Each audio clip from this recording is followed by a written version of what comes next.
తాకట్లో ఉన్న మీ బంగారాన్ని విడిపించి ఆ రోజు ఆన్లైన్ రేటుకి కొంటాం. Sharma gold company. నమస్తే, నేను Keshav. Welcome to Suman TV. Andhra Pradesh ప్రభుత్వం ఒక బృహత్తర పథకానికి ప్రణాళికను సిద్ధం చేసింది. ఇప్పటివరకు పోలవరం ప్రాజెక్టే రాష్ట్రానికి వరప్రదాయిని అవుతుందని ఆశిస్తున్నటువంటి తరుణంలో మరి భారీ ప్రాజెక్టుకి రూపకల్పన చేసింది ఏపీ సర్కార్. ఆ దిశగా ఏపీ సీఎం చంద్రబాబు నాయుడు చర్యలు ప్రారంభించారు. గోదావరి నదిని బనకచెర్లతో అనుసంధానం చేయడం ద్వారా ఒక లాంగెస్ట్ వాటర్ మేనేజ్మెంట్ సిస్టమ్ని క్రియేట్ చేయడానికి ప్రణాళికల్ని ఏపీ సర్కార్ సిద్ధం చేస్తుంది. దీనివలన ఆంధ్రప్రదేశ్కి కలిగేటువంటి ప్రయోజనాలు ఏంటి? నిజంగానే నదుల అనుసంధానంలో ఇది ఒక ముందడుగుగా మనం పరిగణించవచ్చా? ఈ అంశాలను విశ్లేషించేటువంటి ప్రయత్నం చేద్దాం. మనతో పాటు అనలిస్ట్ సుబ్రహ్మణ్యం గారు ఉన్నారు. సుబ్రహ్మణ్యం గారు నమస్కారం. నమస్కారం సార్. ఈ అనుసంధానం, నదుల అనుసంధానం అనేటువంటి టాపిక్ వచ్చిన ప్రతిసారి ఫస్ట్ చంద్రబాబు నాయుడు గారు రియాక్ట్ అవుతారు. అవును సార్. సో ఇప్పుడు పోలవరం ప్రాజెక్టు తీసుకురావడం ద్వారా నదుల అనుసంధానాన్ని సాకారం చేయాలి. ఒక విధంగా పట్టిసీమతో ఒక టెంపరీ సొల్యూషన్ వచ్చింది. అవును. ఇప్పుడు మళ్ళీ ఈ బనకచెర్ల గోదావరి అనుసంధానం అనే ప్రాజెక్ట్ని తెరపైకి తీసి అసలు ఏంటి ఈ ప్రాజెక్ట్ ఏంటి? ఇది ఏమన్నా ప్రాజెక్టుగా కడతారా లేదా అనుసంధాన కాలువలు తవ్వుతారా? పైగా 70-80 వేల కోట్ల రూపాయలంటే ఇప్పుడు భరించే పరిస్థితి ఉందా? సార్, ఇది ఇప్పుడు మనకు నిన్న ఆదివారం అయినప్పటికీ, అంటే జనరల్గా ఆదివారం అంటే మనం అందరం ఏం చేస్తాం? ఫ్యామిలీతో గడపడం లేకపోతే ఏదో రిలాక్స్ అవ్వడం చేస్తాం. కానీ చంద్రబాబు నాయుడు గారికి ఈ కళ స్ట్రాంగ్గా ఉంది కాబట్టి లాస్ట్ టెన్యూర్లో ఆయన వచ్చినప్పుడే అప్పుడు పట్టిసీమ ఒకటి స్టార్ట్ చేసి మనకు చెప్పేది ఏంటంటే సౌత్ ఇండియాలో ఆంధ్రప్రదేశ్లో ఉన్నటువంటి జల వనరులు చాలా ఎక్కువ. వాటిల్ని వాడుకోగలిగితే మన ఆంధ్రప్రదేశ్ మొత్తం ఉన్న ప్రతి ఎకరాకి 2 నుంచి 3 పంటలు పండేదానికి నీళ్ళు ఇచ్చే అవకాశం ఉండాలి అనే విషయాన్ని స్ట్రాంగ్గా నమ్మినటువంటి ఒక వ్యక్తి చంద్రబాబు నాయుడు గారు. ఇప్పుడు ఈ ప్రాజెక్ట్, ఇప్పుడు మీరు పోలవరం చూసినారంటే అది ఉత్తరాంధ్ర వంశాధార వరకు కవర్ చేయగలిగి అది ఒక 7 లక్షల ఎకరాలకి నీటి సరఫరా చేయగలిగినటువంటి సామర్థ్యం ఉన్నటువంటి ఒక ప్రాజెక్టు. ఓకే. ఇప్పుడు ఈ గోదావరి, ఈ బనకచెర్ల ఈ ప్రాజెక్టు కూడా 70 నుంచి 80 వేల కోట్ల బడ్జెట్తో కూడుకున్నటువంటి ప్రాజెక్టు. ఇది గాన పూర్తయితే జరిగే ప్రయోజనాలు మీరు చూసినారంటే రాయలసీమకి, తర్వాత ఉమ్మడి నెల్లూరు జిల్లాకి, ప్రకాశం జిల్లాకి ఇంచుమించు 7 లక్షల ఎకరాలకి సాగునీరు ఇవ్వడం వీలవుతుంది. 22.5 లక్షల ఎకరాలకి స్థిరీకరణ చేయొచ్చు. 80 లక్షల మందికి తాగునీరు సరఫరా చేయగలిగినటువంటి సిచ్యువేషను. పరిశ్రమలకి ఒక 20 టీఎంసీలు నీరు ఇవ్వచ్చు. ఓకే. సో ఇంత స్కోప్ ఉన్నటువంటి ఒక ప్రాజెక్ట్ ఇది. బిలీఫ్ ఏంటంటే సార్, ప్రతి సంవత్సరం వరదల సమయంలో గోదావరి నుంచి 2000 టీఎంసీల నీళ్లు సముద్రంలో అన్యాయంగా కలిసిపోతున్నాయి. వాడుకునేటటువంటి పరిస్థితి కాదు. దాన్ని ఎలా మన ఆంధ్రప్రదేశ్కి వాడుకోవాలా అన్న ఆలోచనతో చేసినటువంటి ప్రాజెక్ట్ ఇది గోదావరి బనకచెర్ల ప్రాజెక్టు. దీంట్లో వాళ్ళు టార్గెట్ చేసింది ఏంటంటే వరద సమయంలో 280 టీఎంసీల నీళ్లు, ఆ 2000 వేస్ట్ అయ్యే టీఎంసీల నీళ్ళల్లో 280 టీఎంసీల నీళ్లు గాన మళ్లించగలిగితే ఈ ప్రాజెక్టు ద్వారా ఇప్పుడు మనం అనుకున్న ప్రయోజనాలన్నీ జరుగుతాయి. ప్రత్యేకించి ఇది వరద సమయంలో మాత్రం జరుగుతుంది. వరద సమయంలో చేస్తారు కాబట్టి గోదావరి డెల్టాకి వచ్చిన సమస్య ఏమీ లేదు. అది కాకుండా కృష్ణా జిల్లాకి ఆల్రెడీ 80 టీఎంసీల నీళ్లు ఇవ్వడం ఆల్రెడీ ఉంది. సో దీన్ని మీరు చూసినారంటే గోదావరి నుంచి ఫస్ట్ బొల్లాపల్లికి ఒక రిజర్వాయరు నిర్మిస్తారు. ఈ ప్రాజెక్ట్ ద్వారా ఫస్ట్ చేయగలిగిన పని ఏంటంటే ఈ 2000 టీఎంసీలు ఏదైతే వేస్ట్ అవుతుందో దాంట్లో నుంచి 280 టీఎంసీలని లిఫ్ట్ చేసి బొల్లాపల్లికి చేర్చి అక్కడి నుంచి బనకచెర్లకి చేర్చాలన్నది ఒక విషయం. అంటే ఒకటి, ఇప్పుడు గతంలో మనం చూస్తాం కాళేశ్వరం ప్రాజెక్ట్ ఇట్లానే ఒక 4-5 బ్యారేజీలు కట్టడం, లిఫ్ట్ ఇరిగేషన్ చేయడం ఇవన్నీ ఉన్నాయి. సో ఇక్కడ చేపడుతున్నటువంటి ప్రాజెక్టు కాళేశ్వరం కూడా దాదాపు 1,00,000 కోట్లు ఖర్చు అయినటువంటి ప్రాజెక్ట్. అవును. ఇప్పుడు ఆంధ్రప్రదేశ్లో ప్రాబ్లం ఏంటంటే సముద్ర తీరానికి పొడవుగా ఉన్నటువంటి రాష్ట్రం. అవును. నదులు ప్రవహించేటువంటి వైశాల్యం చాలా తక్కువ ఉంటుంది. అవును. గోదావరి నుంచి నీళ్లు ఇటు మళ్ళించి మళ్ళీ రివర్స్లో వెనక్కి, ఒక రకంగా చెప్పాలంటే కృష్ణానదిలో వెనక్కి నాగార్జున సాగర్ దగ్గరలో వైకుంఠపురం బ్యారేజ్ నిర్మాణం జరగాలి. అక్కడి వరకు ఏమో కాలువ ద్వారా నీరు సరఫరా జరగాలి. మళ్ళీ అక్కడి నుంచి బొల్లపల్లి రిజర్వాయర్కి రావాలి. రిజర్వాయర్ నుంచి బనకచెర్ల రిజర్వాయర్కి రావాలి. అంటే ఈ ప్రాసెస్ అనేది గ్రావిటేషనల్ గా జరుగుతుందా, లిఫ్ట్ స్కీమ్ ద్వారా జరుగుతుందా, అసలు వైబిలిటీ ఉందా ఇందులో? ఎప్పుడు ఇంతవరకు అంటే ఒక ప్రతిపాదన అయితే జరిగింది. ఆ వ్యాప్కోస్ అనేటువంటి సంస్థ ప్రతిపాదనలు చేసింది. అసలు వ్యాప్కోస్ ప్రామాణికత ఏంటి? మళ్ళీ ఎందుకంటే ప్రతిదాన్ని నెగిటివ్ మాట్లాడతారు అంటారు కదా మన రాష్ట్రంలో కానీ మన రాజకీయాల్లో కానీ. అసలు ఈ వ్యాప్కోస్ సంస్థ ఏంటి, కొత్తగా ఈ ప్రతిపాదన చేసిందా, నిజంగానే బ్యాక్ వాటర్స్ నుంచి మనం మళ్ళీ వెనక్కి తీసుకురావడానికి, రాయలసీమకు తీసుకురావడానికి అవకాశాలు ఉన్నాయా? ఉన్నాయి సార్. ఇప్పుడు వ్యాప్కోస్ అనేది ఒక సెంట్రల్ గవర్నమెంట్ ఏజెన్సీ. అది వచ్చేసి ఈ జల వనరుల్ని ఏ విధంగా వాడుకోవాలి, ఈ ప్రాజెక్టులు ఏంటి, కాలువలు ఎలా కట్టాలా, ఈ రిజర్వాయర్స్ ఎలా కట్టాలా, దేశవ్యాప్తంగా పనిచేస్తుంది. తర్వాత రహదారుల నిర్మాణం. సో బేసిక్ వాటర్కి ట్రాన్స్పోర్టేషన్ సంబంధించిన ఇన్ఫ్రాస్ట్రక్చర్ని డెవలప్మెంట్ చేసేటటువంటి అవకాశాల గురించి అధ్యయనం చేసి వాళ్ళు ఇచ్చే రికమెండేషన్స్. సో దీనికి ఒక ప్రామాణికత ఉన్నటువంటి ఒక సంస్థ. దాన్ని ఇచ్చిన సజెషన్ ప్రకారం మీరు ఇప్పుడు అన్నారు కదా, గోదావరి నుంచి బనకచెర్ల దాకా నీళ్ళు ఎలా తీసుకెళ్లగలరు అని చెప్పేసి అని, వాళ్ళు ప్రపోజ్ చేసిన ప్రాజెక్ట్లో ఉన్నటువంటిది 2 టన్నల్స్ నిర్మిస్తారు. ప్రపోజ్ చేసిన దాంట్లో 9 పుష్ పంప్స్ 9 పెడతారనమాట.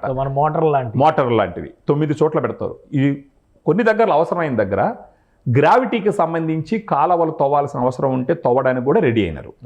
గ్రావిటీ పరంగా 6 ప్రత్యామ్నాయాలను ప్రతిపాదించింది, 2 టెక్నికల్ గా వైబుల్ అని చెప్పని అంటున్నారు. దాంట్లో ముఖ్యంగా మాట్లాడుకునేది ఏంటంటే సార్, ఇప్పుడు గోదావరి నుంచి నీళ్లు తీసుకొని వచ్చి ఫస్ట్ వచ్చేసి బొల్లాపల్లి, పల్నాడు జిల్లాలో బొల్లాపల్లి మండలం, అదొక గ్రామం అనమాట.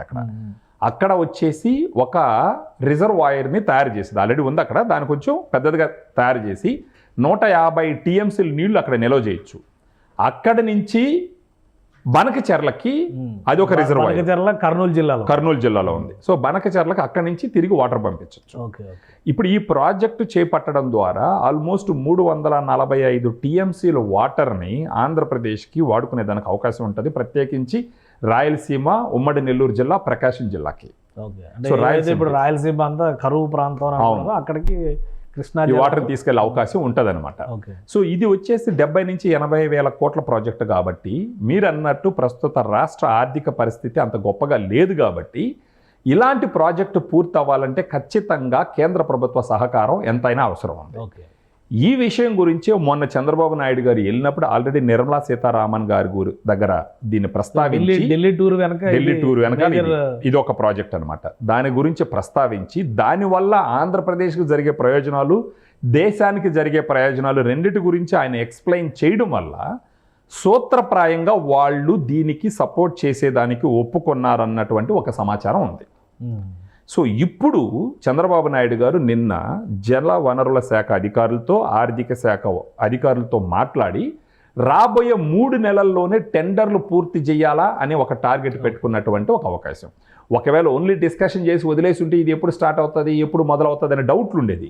3 నెలల టార్గెట్, 3 నెలల్లో టెండర్లు పూర్తి చేయాలనేసి ఒక నిర్ణయం తీసుకొని దానికి తదనుగుణంగా అధికారులందరూ పని చేయాలని చెప్పేసి ఆయన ఇన్స్ట్రక్షన్స్ ఇవ్వడం జరిగింది. కానీ ఒక పెద్ద ప్రాజెక్టు, ఇప్పుడు ఇందులో ఇన్వెస్ట్మెంట్ ఫండింగ్ చేయడం కంటే కూడా ల్యాండ్ ఎక్విజిషన్ ప్రధానమైన సమస్య.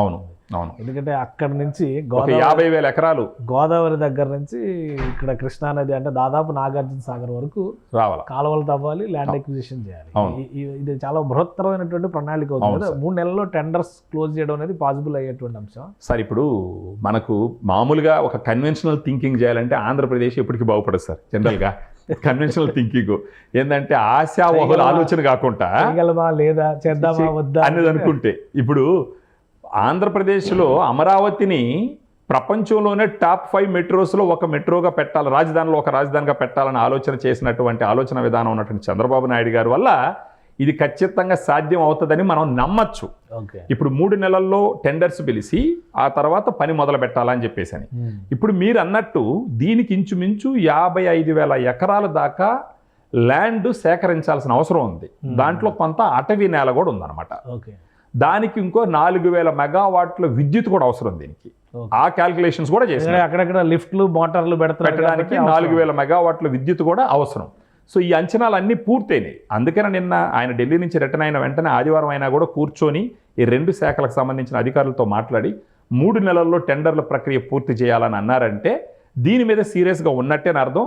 అది కాకుండా సెంట్రల్ గవర్నమెంట్ నుంచి ఒక అష్యూరెన్స్ రాకుండా ఉంటే చంద్రబాబు నాయుడు గారు ఇంత దురుసుగా 3 నెలల్లో టెండర్లు పూర్తి చేయాలని ఆలోచన పెట్టి అది కూడా ఆదివారం కూర్చొని ఈ వర్క్ గురించి పనిచేస్తాడని నేను అనుకోవట్లేదు సార్. సో ఖచ్చితంగా ఇప్పుడు సెంట్రల్ గవర్నమెంట్ కూడా సపోర్ట్ చేస్తుంది. ఎందుకంటే దీనివల్ల రాష్ట్ర ప్రయోజనాలు, దేశ ప్రయోజనాలు 2 చెప్పడం జరిగింది. ఆల్రెడీ సూత్రప్రాయంగా వాళ్ళు ఒప్పుకున్నారన్నది కూడా మనకు ఉన్న. ఇది నదుల అనుసంధానంలో కూడా ఒక కీలకమైన ఘట్టం అవుతుందని అనుకోవచ్చు. ఖచ్చితంగా ఏంటంటే పట్టుసీమ జస్ట్ కొంత లిఫ్ట్ చేసి వేసేటువంటి వాటర్తోనే అనుసంధానం అనుకున్నాం. ఇది ఒక భారీ అనుసంధానం కింద మరో పోలవరం అనుకోవచ్చు సార్. ఇప్పుడు పోలవరం అంటే ఇంచుమించు 1,00,000 కోట్లు, ఇది 70,000 నుంచి 80,000 కోట్లు. పోలవరంతో తూర్పు ఆంధ్రప్రదేశ్ మొత్తం బాగుపడితే ఈ ప్రాజెక్టుతో గోదావరి ఈ బనకచర్ల ప్రాజెక్టుతో ప్రత్యేకించి దక్షిణ భారతదేశం దక్షిణ ఆంధ్రప్రదేశ్ పడమర ఆంధ్రప్రదేశ్ ఈ రెండు అంటే రాయలసీమ, ప్రకాశం, నెల్లూరు అంటే మీరు చూసినారంటే వాస్తవానికి ఇటుపక్క కోస్టల్ ఏపీ చూసినారంటే మీరు ఈ గోదావరి జిల్లాలు చూస్తే అంతో ఇంతో నీళ్లు ఎప్పుడూ ఉంటాయి అక్కడ. ఇక్కడ అంత ఇష్యూ ఉండదు. మీకు ఇష్యూ ఉన్నదంతా రాయలసీమ జిల్లాలు, కొంతవరకు నెల్లూరు జిల్లా, కొంతవరకు ప్రకాశం జిల్లా. ఇప్పుడు ఈ 3 జిల్లాలకి, ఈ 3 అంటే రాయలసీమకి, ఈ ప్రకాశం జిల్లాకి, ఇప్పుడు మనకు ఇది ఉమ్మడి నెల్లూరు జిల్లాకి మేలు జరగాలంటే ఈ ప్రాజెక్టు పూర్తి అవ్వాలి సార్. పూర్తయితే దీంట్లోనే ఇప్పుడు పోలవరం కుడి కాలువ నుంచి దాన్ని సామర్థ్యాన్ని పెంచి ఒక 5,000 క్యూసెక్ల వాటర్ అక్కడి నుంచి పార్వతీపురం దగ్గర తీసుకొచ్చి అక్కడి నుంచి ఈ పల్నాడులో ఉన్నటువంటి బనకపల్లికి తీసుకొచ్చి అక్కడి నుంచి బొల్లపల్లి తీసుకొచ్చి బొల్లపల్లి నుంచి బనకచర్లకు తీసుకెళ్లేటటువంటి ఒక ప్రోగ్రామ్ అనమాట. ఒక లాంగెస్ట్ ప్లాన్ అవుతుంది. అవును, ఈ పక్క నుంచి ఆ పక్క తీసుకుపోవడం ఇది పూర్తి అవ్వాలని ప్రతి ఒక్కరు కోరుకోవాలి సార్. ఎందుకంటే ఇప్పుడు మనం మెన్షన్ చేసిన రాయలసీమ, నెల్లూరు, ప్రకాశం జిల్లాలో కూడా ఒక గ్రీనరీ రావాలా, పంటలు ఇంకా అభివృద్ధి చెందాలంటే అన్ని మొదలు పెట్టినా కానీ ఒక 2-3 ఏళ్లలో పూర్తి చేసి ఇస్తే ఇవన్నీ కానీ పూర్తయినాయంటే ఈసారి కూడా కూటమి ప్రభుత్వానికి డోకా ఉండదనేసి మనం నమ్ముకోవాలి గారు. రైట్, థ్యాంక్ యూ సుబ్రహ్మణ్యం గారు.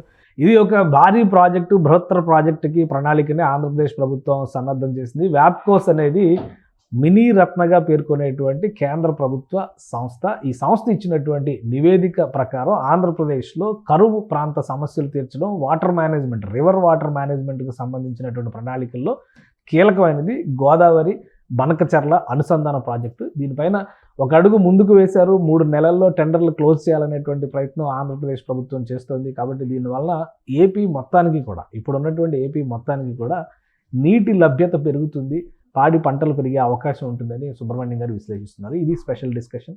Keep watching. సుమన్ టీవీలో మీ పర్సనల్ అండ్ బిజినెస్ ప్రమోషన్స్ కోసం కింది నెంబర్కి కాంటాక్ట్ చేయండి.